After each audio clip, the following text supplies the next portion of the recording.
ನಮಸ್ಕಾರ ನ್ಯೂಸ್ 11ಗೆ ಸ್ವಾಗತ. ನಾನು ನವಿತಾ ಜೈನ್. ಮೋದಿ ಮನ್ ಕಿ ಬಾತ್ ಕಾರ್ಯಕ್ರಮಕ್ಕೆ ಶತಕದ ಸಂಭ್ರಮದ ಹಿನ್ನೆಲೆಯಲ್ಲಿ ಅಂತಾರಾಷ್ಟ್ರೀಯ ಮರಳು ಶಿಲ್ಪ ಕಲಾವಿದ ಸುದರ್ಶನ್ ಪಟ್ನಾಯಕ್ ವಿಶೇಷವಾಗಿ ಶುಭಾಶಯ ಕೋರಿದ್ದಾರೆ.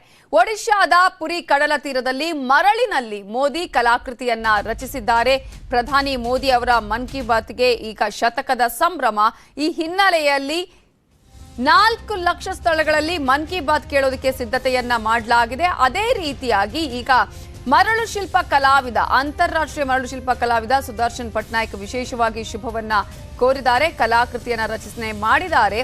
ಇನ್ನು 4 ಲಕ್ಷ ಸ್ಥಳಗಳಲ್ಲಿ ಮನ್ ಕಿ ಬಾತ್ ಆಲಿಸೋದಕ್ಕೆ ವ್ಯವಸ್ಥೆಯನ್ನ ಮಾಡಲಾಗಿದೆ. ದೇಶದಾದ್ಯಂತ 4 ಲಕ್ಷ ಸ್ಥಳಗಳಲ್ಲಿ ಜನರಿಗೆ ಮೋದಿ ಮನ್ ಕಿ ಬಾತ್ ಕೇಳೋದಕ್ಕೆ ಸಿದ್ಧತೆಯನ್ನ ಮಾಡಲಾಗಿದ್ದು, ಪ್ರಧಾನಿ ಮೋದಿ ಅವರೇ ಹೇಳಿದಂತೆ ಈ 100ನೇ ಎಪಿಸೋಡ್ ಅನ್ನ ಕರ್ನಾಟಕಕ್ಕೆ ಅರ್ಪಿಸಿದ್ದಾರೆ. 100ನೇ ಎಪಿಸೋಡ್ ಅನ್ನ ಕರ್ನಾಟಕಕ್ಕೆ ಅರ್ಪಿಸಿರುವ ಬೆನ್ನಲ್ಲೇ ಮೋದಿ ಕೂಡ ಕರ್ನಾಟಕದಲ್ಲೇ ಇರೋದು ಇನ್ನಷ್ಟು ಕುತೂಹಲಕ್ಕೆ ಕಾರಣ ಆಗಿದೆ.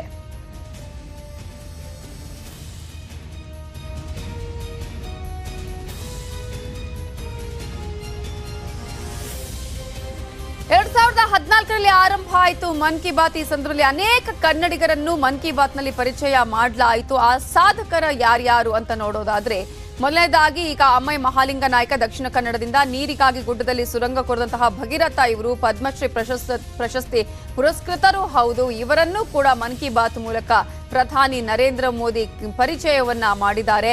ಇನ್ನು ಕೊಪ್ಪಳದಿಂದ ಮಲ್ಲಮ್ಮ ಅವರ ಪರಿಚಯವನ್ನು ಮನ್ ಕಿ ಬಾತ್ ನಲ್ಲಿ ಮಾಡಲಾಯಿತು. ಮನೆಯಲ್ಲಿ ಶೌಚಾಲಯ ನಿರ್ಮಿಸಲು ಉಪವಾಸವನ್ನ ಮಾಡಿದಂತಹ ವಿದ್ಯಾರ್ಥಿನಿ ಈಕೆ. 100ನೇ ಮನ್ ಕಿ ಬಾತ್ ಈಗ ಆರಂಭ ಆಗಿದೆ. ಶತಕದ ಸಂಭ್ರಮದಲ್ಲಿದೆ ಮನ್ ಕಿ ಬಾತ್.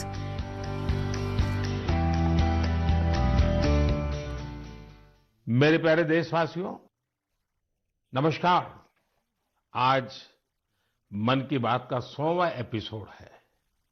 मुझे आप सबकी हजारों चिट्ठियां मिली हैं, लाखों संदेश मिले हैं और मैंने कोशिश की है कि ज्यादा से ज्यादा चिट्ठियों को पढ़ पाऊं, देख पाऊं, संदेशों को जरा समझने की कोशिश करूं। आपके पत्र पढ़ते हुए कई बार मैं भावुक हुआ, भावनाओं से भर गया, भावनाओं में बह गया और खुद को फिर संभाल भी लिया। आपने मुझे मन की बात के 100वें एपिसोड पर बधाई दी है, लेकिन मैं सच्चे दिल से कहता हूं, दरअसल बधाई के पात्र तो आप सभी मन की बात के श्रोता हैं, हमारे देशवासी हैं। मन की बात कोटि कोटि भारतीयों के मन की बात है, उनकी भावनाओं का प्रकटीकरण है। साथियों, 3 अक्टूबर 2014 विजयादशमी का वो पर्व था और हम सब ने मिलकर विजयादशमी के दिन मन की बात की यात्रा शुरू की थी। विजयादशमी यानी बुराई पर अच्छाई की जीत का पर्व।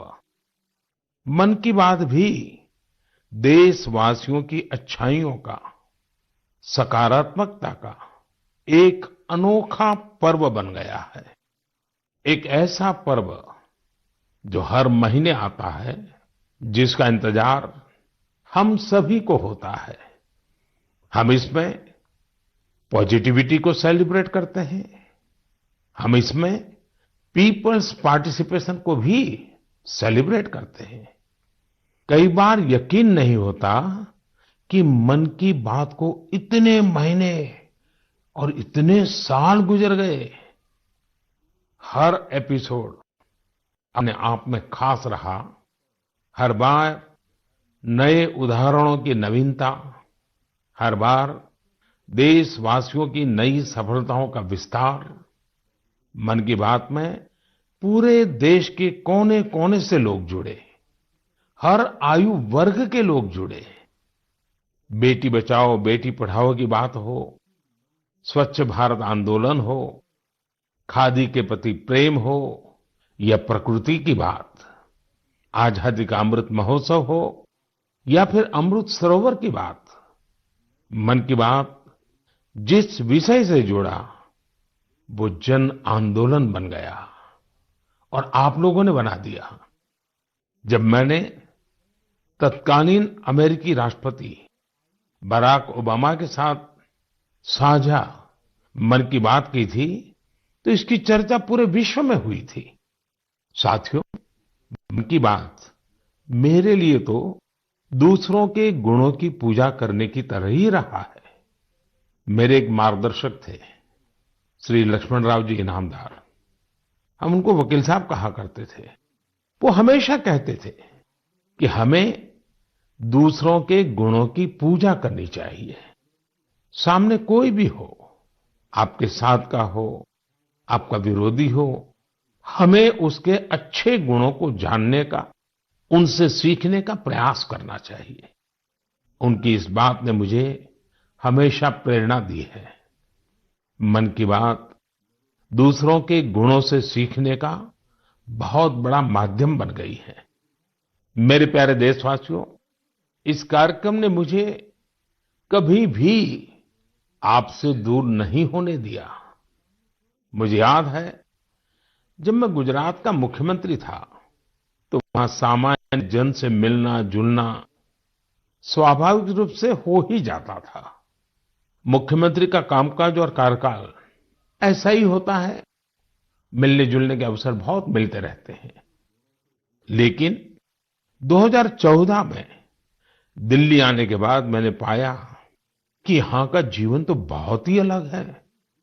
काम का स्वरूप अलग, दायित्व अलग, स्थितियां परिस्थितियों के बंधन, सुरक्षा का तामझाम, समय की सीमा। शुरुआती दिनों में कुछ अलग महसूस करता था, खाली खाली सा महसूस करता था। 50 साल पहले मैंने अपना घर इसलिए नहीं छोड़ा था कि एक दिन अपने ही देश के लोगों से संपर्क ही मुश्किल हो जाएगा। जो देशवासी मेरा सब कुछ है, मैं उनसे ही करके जी नहीं सकता था। मन की बात ने मुझे इस चुनौती का समाधान दिया, सामान्य मानवी से जुड़ने का रास्ता दिया। पदभार और प्रोटोकॉल व्यवस्था तक ही सीमित रहा और जनभाव, कोटि कोटि जनों के साथ मेरे भाव विश्व का अटूट अंग बन गया। हर महीने मैं देश के लोगों के हजारों संदेशों को पढ़ता हूं। हर महीने में देशवासियों के एक से एक अद्भुत स्वरूप के दर्शन करता हूं। मैं देशवासियों के तप त्याग की पराकाष्ठा को देखता हूं, महसूस करता हूं। मुझे लगता ही नहीं है कि मैं आपसे थोड़ा भी दूर हूं। मेरे लिए मन की बात ये एक कार्यक्रम नहीं है, मेरे लिए एक आस्था, पूजा, व्रत है। जैसे लोग ईश्वर की पूजा करने जाते हैं तो प्रसाद की थाल लाते हैं, मेरे लिए मन की बात ईश्वर रूपी जनता जनार्दन के चरणों में प्रसाद की थाल की तरह है। मन की बात मेरे मन की आध्यात्मिक यात्रा बन गया है। मन की बात स्व से समष्टि की यात्रा है। मन की बात अहम से वयम की यात्रा है। यह तो मैं नहीं तू ही इसकी संस्कार साधना है। आप कल्पना करिए, मेरा कोई देशवासी 40-40 साल से निर्जन पहाड़ी और बंजर जमीन पर पेड़ लगा रहा है। कितने ही लोग 30-30 साल से जल संरक्षण के लिए बावड़ियां और तालाब बना रहे हैं, उसकी साफ सफाई कर रहे हैं। कोई 25-30 साल से निर्धन बच्चों को पढ़ा रहा है, कोई गरीबों की इलाज में मदद कर रहा है। कितनी ही बार मन की बात में इनका जिक्र करते हुए मैं भावुक हो गया हूं। आकाशवाणी के साथियों को कितनी ही बार इसे फिर से रिकॉर्ड करना पड़ा है। आज पिछला कितना ही कुछ आंखों के सामने आए जा रहा है। देशवासियों के इन प्रयासों ने मुझे लगातार खुद को खपाने की प्रेरणा दी है।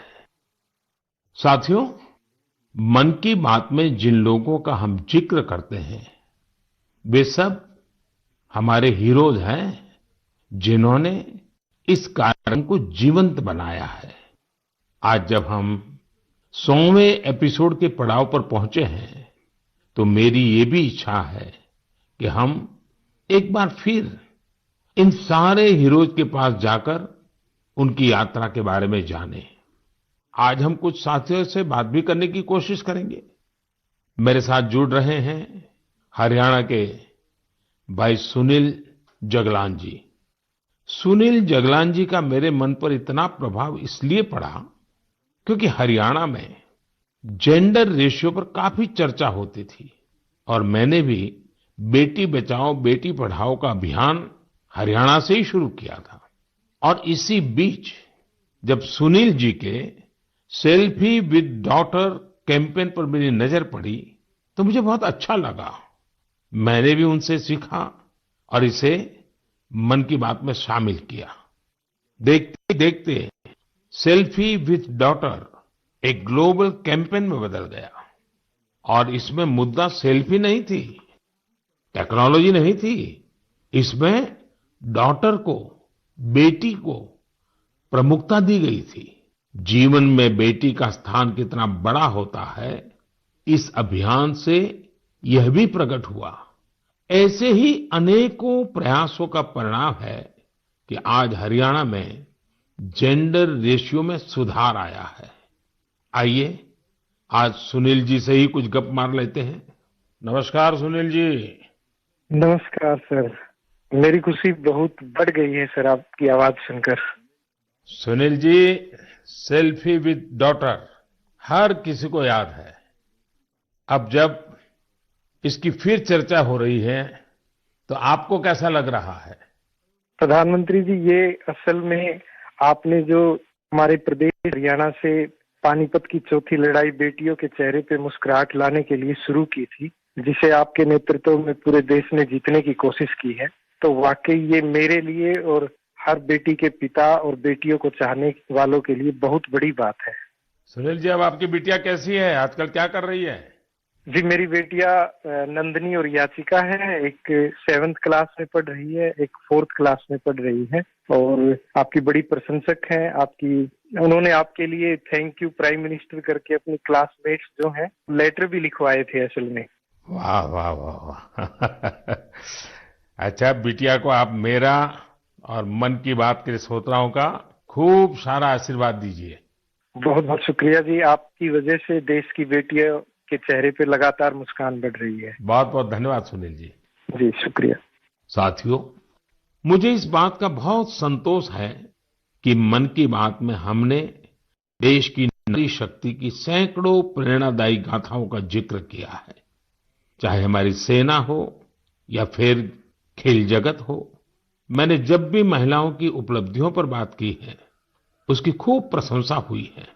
जैसे हमने छत्तीसगढ़ के देउर गांव की महिलाओं की चर्चा की थी। ये महिलाएं स्वयं सहायता समूहों के जरिए गांव के चौराहों, सड़कों और मंदिरों की सफाई के लिए अभियान चलाती हैं। ऐसे ही तमिलनाडु की वो आदिवासी महिलाएं जिन्होंने हजारों इको फ्रेंडली टेराकोटा कप्स निर्यात किए, उनसे भी देश ने खूब प्रेरणा ली। तमिलनाडु में ही 20,000 महिलाओं ने साथ आकर वेल्लोर में नाग नदी को पुनर्जीवित किया था। ऐसे कितने ही अभियानों को हमारी नारी शक्ति ने नेतृत्व दिया है और मन की बात उनके प्रयासों को सामने लाने का मंच बना है। साथियों, अब हमारे साथ फोन लाइन पर एक और सज्जन मौजूद है। इनका नाम है मंजूर अहमद। मन की बात में जम्मू कश्मीर की पेंसिल स्लेट्स के बारे में बताते हुए मंजूर अहमद जी का जिक्र हुआ था। मंजूर जी, कैसे हैं आप? थैंक यू सर, बड़े अच्छे से है सर।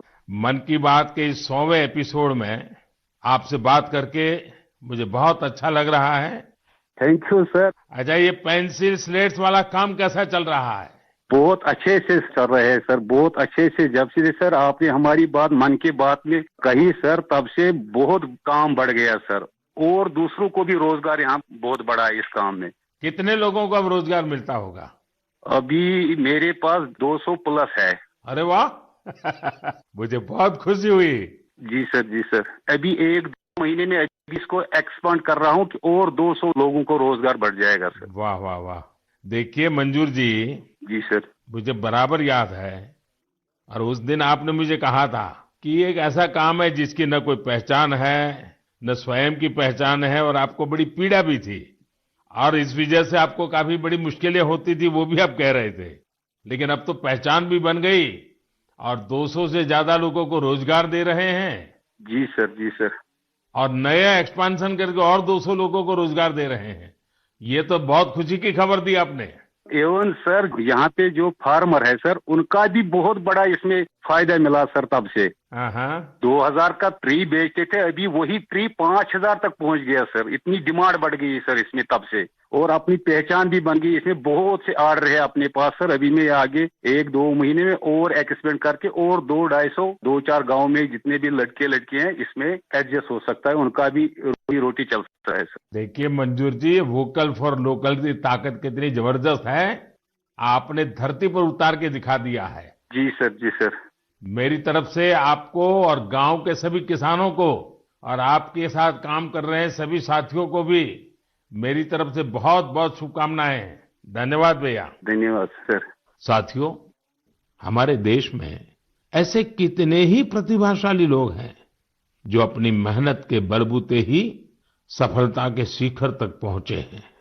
मुझे याद है, विशाखापट्टनम के वेंकट मुरली प्रसाद जी ने एक आत्मनिर्भर भारत चार्ट शेयर किया था। उन्होंने बताया था कि वो कैसे ज्यादा से ज्यादा भारतीय प्रोडक्ट्स ही इस्तेमाल करेंगे। जब बेतिया के प्रमोद जी ने एलईडी बल्ब बनाने की छोटी यूनिट लगाई, या गढ़ मुक्तेश्वर के संतोष जी ने मैट्स बनाने का काम किया, मन की बात ही उनके उत्पादों को सबके सामने लाने का माध्यम बना। हमने मेक इन इंडिया के अनेक उदाहरणों से लेकर स्पेस स्टार्टअप्स तक की चर्चा मन की बात में की है। साथियों, आपको याद होगा, कुछ एपिसोड पहले मैंने मणिपुर की बहन विजय शांति देवी जी का भी जिक्र किया था। विजय शांति जी कमल के रेशों से कपड़े बनाती हैं।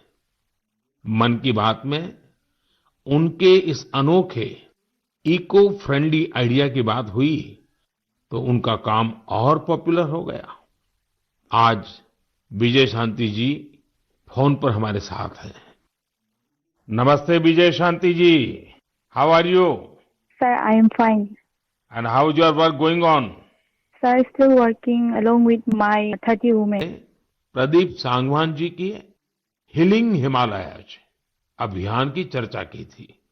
वो फोन लाइन पर हमारे साथ हैं। प्रदीप जी नमस्कार। सर जय हिंद।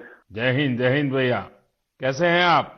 सर बहुत बढ़िया, आपकी आवाज सुन के और भी अच्छी। आपने हिमालय को हील करने को सोची, हाँ जी सर। अभियान भी चलाया। आजकल आपका कैंपेन कैसा चल रहा है? सर बहुत अच्छा चल रहा है। 2020 से ऐसा मानिए कि जितना काम हम 5 साल में करते थे, अब वो 1 साल में ही हो जाता है। अरे वाह। हाँ जी सर।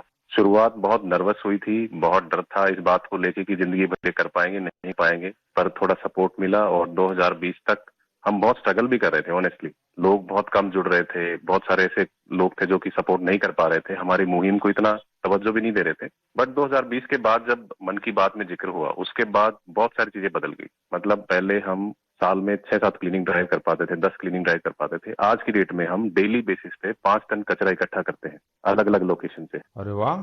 मन की बात में जिक्र होने के बाद आप सर बिलीव करें मेरी बात को कि मैं ऑलमोस्ट गिव अप करने की स्टेज पे था एक टाइम पे, और उसके बाद फिर बहुत सारा बदलाव आया मेरे जीवन में और चीजें इतनी स्पीड अप हो गई कि जो चीजें हमने सोची नहीं थी।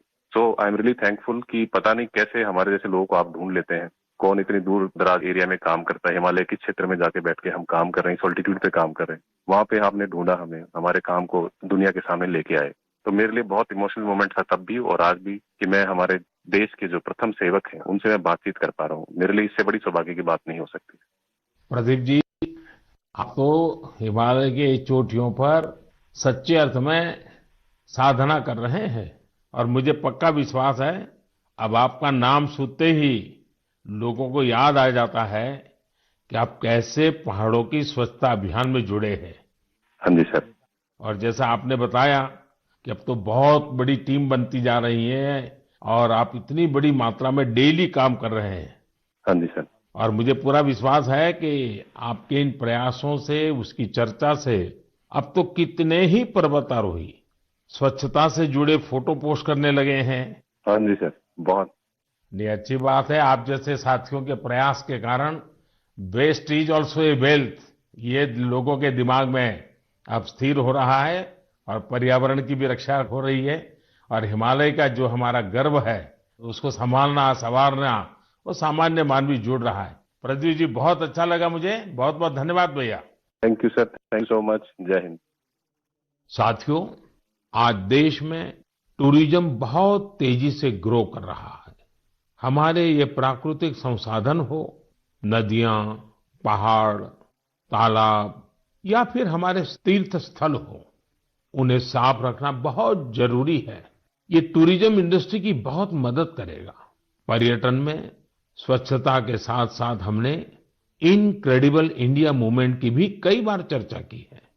इस मूवमेंट से लोगों को पहली बार ऐसे कितनी जगहों के बारे में पता चला जो उनके आसपास ही थे। मैं हमेशा ही कहता हूं कि हमें विदेशों में टूरिज्म पर जाने से पहले हमारे देश के कम से कम 15 टूरिस्ट डेस्टिनेशन पर जरूर जाना चाहिए। और यह डेस्टिनेशन जिस राज्य में आप रहते हैं वहां के नहीं होने चाहिए, आपके राज्य से बाहर किसी अन्य राज्य के होने चाहिए। ऐसे ही हमने स्वच्छ सियाचिन, सिंगल यूज प्लास्टिक और ई वेस्ट जैसे गंभीर विषयों पर भी लगातार बात की है। आज पूरी दुनिया पर्यावरण के जिस इशू को लेकर इतना परेशान है, उसके समाधान में मन की बात का ये प्रयास बहुत अहम है। साथियों, मन की बात को लेकर मुझे इस बार एक और खास संदेश यूनेस्को की डीजी ऑद्रे ऑजुले का आया है। उन्होंने सभी देशवासियों को 100 एपिसोड के इस शानदार जर्नी के लिए शुभकामनाएं दी हैं। साथ ही उन्होंने कुछ सवाल भी पूछे हैं। आइए पहले यूनेस्को की डीजी के मन की बात सुनते हैं। Namaste, Excellency, dear Prime Minister.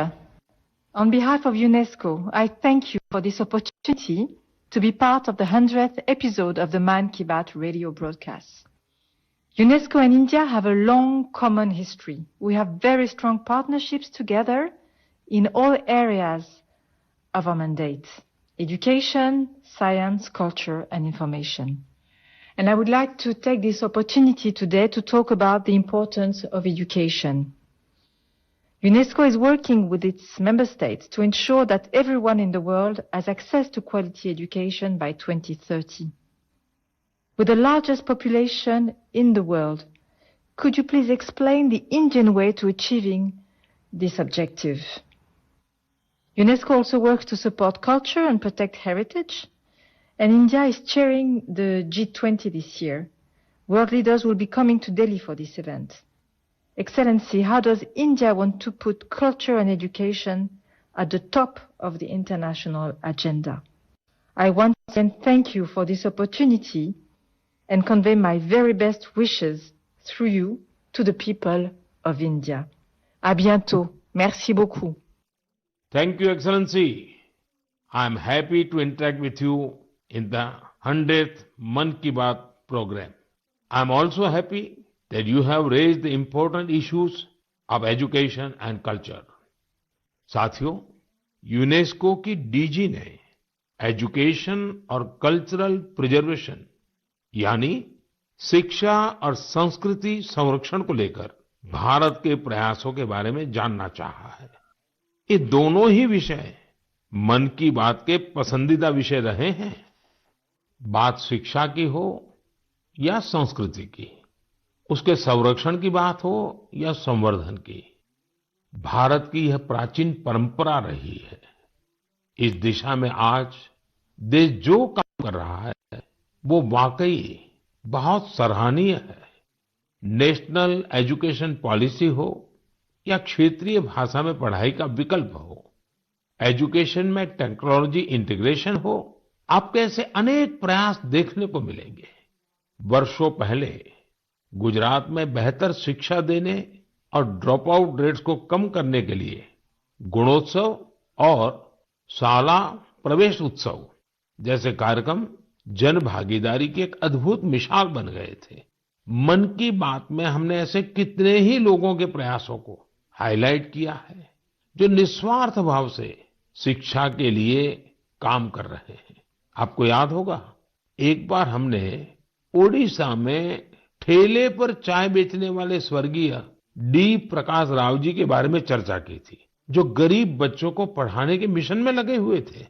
Jharkhand के गांवों में डिजिटल लाइब्रेरी चलाने वाले संजय कश्यप जी हो, कोविड के दौरान ई लर्निंग के जरिए कई बच्चों की मदद करने वाली हेमलता एनके जी हो, ऐसे अनेक शिक्षकों के उदाहरण हमने मन की बात में लिए हैं। हमने कल्चरल प्रिजर्वेशन के प्रयासों को भी मन की बात में लगातार जगह दी है। लक्षद्वीप का कुम्मेल ब्रदर्स चैलेंजर्स क्लब हो या कर्नाटका के क्वेमश्री जी कला चेतना जैसे मंच हो, देश के कोने कोने से लोगों ने मुझे चिट्ठी लेकर ऐसे उदाहरण भेजे। हमने उन 3 कॉम्पिटिशन्स को लेकर भी बात की थी जो देशभक्ति पर गीत, लोरी और रंगोली से जुड़े थे। आपको ध्यान होगा, एक बार हमने देश भर के स्टोरी टेलर्स से स्टोरी टेलिंग के माध्यम से शिक्षा की भारतीय विधाओं पर चर्चा की थी। मेरा अटूट विश्वास है कि सामूहिक प्रयास से बड़ा बदलाव लाया जा सकता है। इस साल हम जहां आजादी के अमृतकाल में आगे बढ़ रहे हैं, वहीं G20 की अध्यक्षता भी कर रहे हैं। यह भी एक वजह है कि एजुकेशन के साथ साथ डाइवर्स ग्लोबल कल्चर्स को समृद्ध करने के लिए हमारा संकल्प और मजबूत हुआ है। मेरे प्यारे देशवासियों, हमारे उपनिषदों का एक मंत्र सदियों से हमारे मानस को प्रेरणा देता आया है, चरैवेति चरैवेति चरैवेति, चलते रहो चलते रहो चलते रहो। आज हम इसी चरैवेति चरैवेति की भावना के साथ मन की बात का 100वां एपिसोड पूरा कर रहे हैं। भारत के सामाजिक ताने बाने को मजबूती देने में मन की बात किसी भी माला के धागे की तरह है जो हर मनके को जोड़े रखता है। हर एपिसोड में देशवासियों के सेवा और सामर्थ्य ने दूसरों को प्रेरणा दी है। इस कार्यक्रम में हर देशवासी दूसरे देशवासी की प्रेरणा बनता है। एक तरह से मन की बात का हर एपिसोड अगले एपिसोड के लिए जमीन तैयार करता है। मन की बात हमेशा सद्भावना, सेवा भावना और कर्तव्य भावना से ही आगे बढ़ा है। आजादी के अमृत काल में यही पॉजिटिविटी देश को आगे ले जाएगी, नई ऊंचाई पर ले जाएगी। और मुझे खुशी है कि मन की बात से जो शुरुआत हुई वो आज देश की नई परंपरा भी बन रही है। एक ऐसी परंपरा जिसमें हमें सबका प्रयास की भावना के दर्शन होते हैं। साथियों, मैं आज आकाशवाणी के साथियों को भी धन्यवाद दूंगा जो बहुत धैर्य के साथ इस पूरे कार्यक्रम को रिकॉर्ड करते हैं। वो ट्रांसलेटर्स जो बहुत ही कम समय में बहुत तेजी के साथ मन की बात का विभिन्न क्षेत्रीय भाषाओं में अनुवाद करते हैं, मैं उनका भी आभारी हूं। मैं दूरदर्शन के और माय गॉव के साथियों को भी धन्यवाद देता हूं। देश भर के टीवी चैनल्स, इलेक्ट्रॉनिक मीडिया के लोग जो मन की बात को बिना कॉमर्शियल ब्रेक के दिखाते हैं, उन सभी का मैं आभार व्यक्त करता हूं। और आखिरी में मैं उनका भी आभार व्यक्त करूंगा जो मन की बात की कमान संभाले हुए हैं। भारत के लोग, भारत में आस्था रखने वाले लोग, ये सब कुछ आपकी प्रेरणा और ताकत से ही संभव हो पाया है। साथियों, वैसे तो मेरे मन में आज इतना कुछ कहने को है कि समय और शब्द दोनों कम पड़ रहे हैं, लेकिन मुझे विश्वास है कि आप सब मेरे भावों को समझेंगे, मेरी भावनाओं को समझेंगे। आपके परिवार के ही एक सदस्य के रूप में मन की बात के सहारे आपके बीच में रहा हूं, आपके बीच में रहूंगा।